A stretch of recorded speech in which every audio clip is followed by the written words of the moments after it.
Hey guys, how are you? I'm Jay, and quickly, true or false, the Civivi Praxis is named after a well-known chain of hardware stores. Stick around for the answer.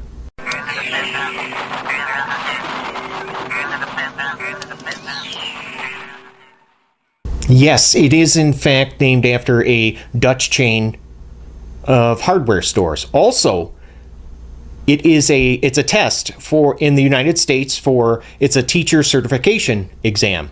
All of this is according to Wikipedia, so I'm not all that impressive. We'll get into what I like about this, what I don't, and some of the potential deal breakers. And now make sure you stick around until the end, because I do have a quick 30-second modification that will just elevate this knife to the top of your favorites list. It did for me anyway. The Praxis it's 3.75 inch blade. It's a liner lock that is deployed with just the flipper tab. They decided to use 9CR18 MOV steel, which is flat ground, and you can see it does have that really nice satin finish. 3mm blade thickness, so this is a pretty darn good slicer. Now I measured from the spine of the blade to the sharpened edge across, and that is 1.25 inches wide. Open, it's sitting at 8.5 inches.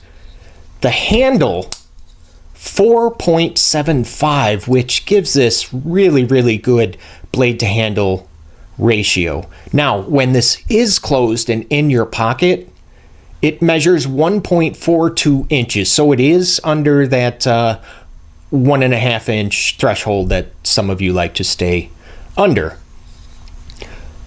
The handle thickness. Now this impressed the heck out of me. Full steel liners, yet the handle thickness, they were able to keep it down to 0.51 inches. And as long as we are looking at those liners, gold. Yeah, to be honest, at first I wasn't too sure if I would like this, the gold coloring, but I do. I love it. I can't imagine it being any other color. I like it that much. Before we check the weight, I just want to show you draw your attention to the inside. You can see, yep, both liners have been skeletonized in an effort to reduce the weight. Let's see how Civivi did. 4.3 ounces. Nice. Very nice. That's going to be roughly 1, 2, 3, 4, 5 AA batteries, or I believe it's very close in weight, and it is, to the Cold Steel Ultimate Hunter. The action here is very, very good. Very good. It's very quick, very snappy. This one is actually, it's kind of difficult for me to get it to fail. Oh yeah. I mean, part of that, with it falling shut is going to be because it's a larger blade, 3.75 inches, so it's going to be a little bit heavier. Also, ball bearing pivot on the inside, and the detent is very, very, very strong. I mean, I'm holding it upside down, and if you can't get it to shake out upside down, it's not going to shake out. So I like that a lot. You can do that thumbnail closure that some of you I know like to do. Once it breaks in, I'm sure it will drop shut, no problem.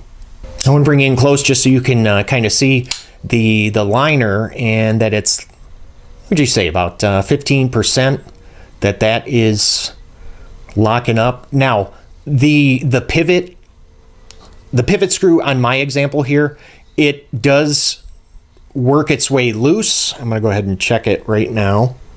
Well, actually, it's pretty good. But I noticed after about I don't know, let's say 25 open and closing cycles, and then I can start to feel like a little bit of a tick in there in the blade. But I took this apart, and even when I completely unscrewed the pivot, the blade, it stayed centered. Yeah, you do not see that very often. Now the black scales, they are in fact G10, and hopefully my camera can pick this up for you, but you see, yeah, like the texture. I think it has pretty good traction, actually. And there's going to be 3 areas of jimping: flipper tab, spine of the blade, and where was the other one? Oh yeah, right on the liner lock. I can fit all of my fingers very comfortably on this 4.75-inch handle. I mean, I even got a little bit of room to spare, and you can choke up. Yes, this forward choil can accommodate a regular sized human finger. And I do like how they did this choil, because I want to grab the backlash here just for comparison's sake. Okay, so now you can see here on the Praxis where they remove the material to make that forward choil. And so part of it is on the blade side, and then some of the material was removed from the underside of the flipper tab, which is why it's kind of curved right there. They did not do that with the backlash. So all of the material removed for the forward choil on the backlash is just from, most of it from the blade, which is why sometimes this feels like, for me, like the choil is a little bit too far forward. But that's a video for another time. Now in the pocket, you can see the clip. It is deep carry, and it is switchable for lefties. Yep, we got lefty love today. But it is going to be exclusively tip up. Before we get to my potential deal breakers, I do want to ask you guys just a quick question. What I'd like to know is, which one of these are you more likely to purchase? Are you going to go out and get the Praxis or the Backlash? Let me know, comments below. Hey guys, I got to tell you something. You know what? I am a very, very lucky guy. I have some of the best subscribers in the world, and you can be a part of that. Do me a favor, click on that subscribe button if you're looking for knife reviews that get right to the point. And if you enjoyed this video at all and you got any value from it, how about a thumbs up? Thanks, guys.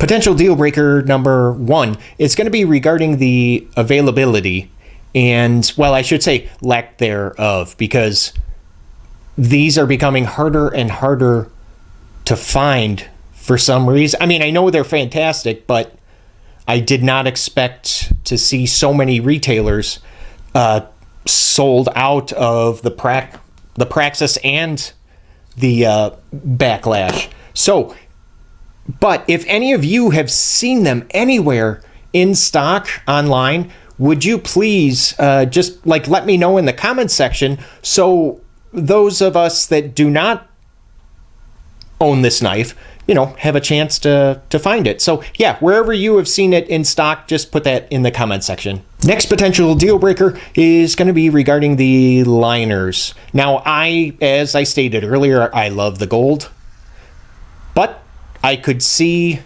where some of you might take issue with it, and I have heard some arguments about that it makes it look kind of cheap. Okay, I mean, I feel that way about blue liners sometimes, so I can get that. I get that. Last potential deal breaker is going to be the steel. Yeah, 9CR18 MOV.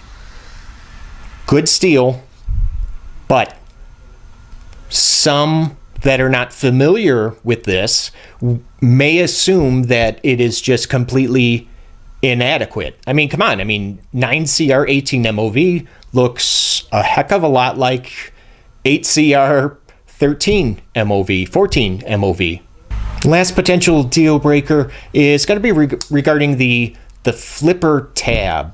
Now, everything else on this knife has been, either chamfered or rounded for comfort, and they did do that here on the flipper, but after a few deployments, you start to feel it. So I don't want to say it's sharp, but I think the jimping also has something to do with that, making it a little uncomfortable after repeated, deployments.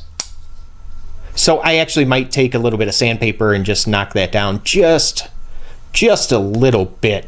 We have to do the modification. I almost forgot. Holy cow, let me grab it 1 second. So yeah, if you couldn't tell, I absolutely love this knife, especially at $42. If and when you do actually find them, $42 is just an incredible value. This knife actually has me looking at some of my larger knives again, because when I first started collecting, I would not buy a knife with a blade any shorter than 3.5 inches. Well, my preferences have changed over the years to stuff that's a little bit smaller. But the Praxis, oh yeah, it's got me back in love with the larger knives. The modification, you see it? Yep, just added one of those quick thumb studs to it. Completely has changed this knife for me, because I am just a huge fan of knives with multiple deployment options, and this quick thumb stud gives you just that.